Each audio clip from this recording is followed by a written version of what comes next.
É a polémica do momento na Justiça. Alexandre Guerreiro, o que é que estamos a falar em concreto? Estamos a falar da interpretação ao número 2, ao número 3 do artigo 97 e ao número 2 do artigo 100 do Estatuto do Ministério Público e a forma como a Procuradora que fala na intervenção processual dos superiores hierárquicos naquilo que é o trabalho dos seus inferiores hierárquicos.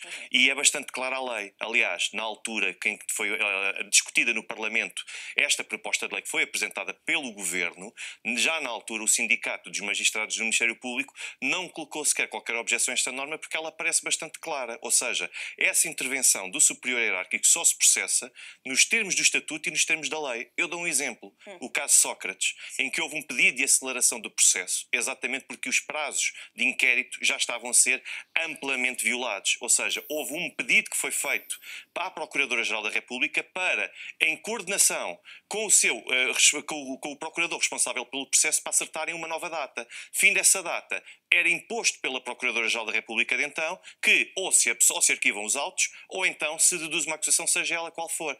Isto está previsto expressamente na lei. Aquilo que nós temos agora aqui em concreto é uma doutrina, é um parecer com cerca de 75 páginas que foi elaborado para ajudar a interpretar esta lei.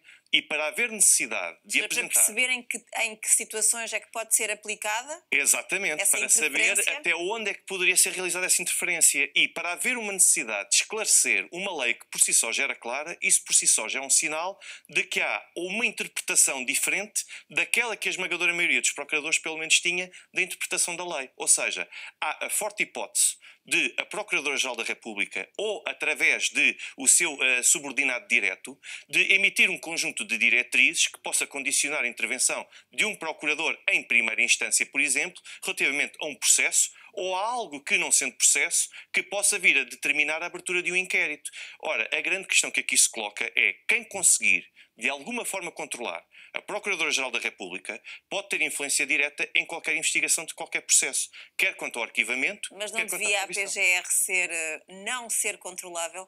Deveria, mas a partir do momento em que é um cargo que é de nomeação política, automaticamente há sempre uma influência, ainda que indireta, e nós recordamos de todo o processo que esteve relacionado com Lucília Gago e com a sua nomeação, ou com a recondução de Joana Marques Vidal, e nós percebemos claramente que há sempre interferência e sempre um interesse político.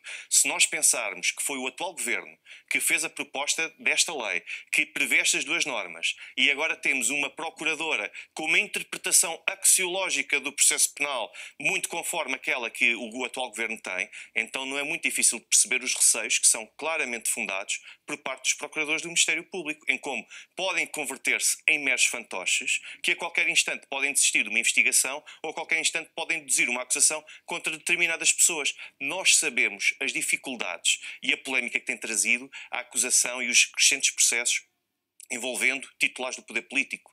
Não é bonito para o exterior vermos tantos políticos arguidos e envolvidos em processos.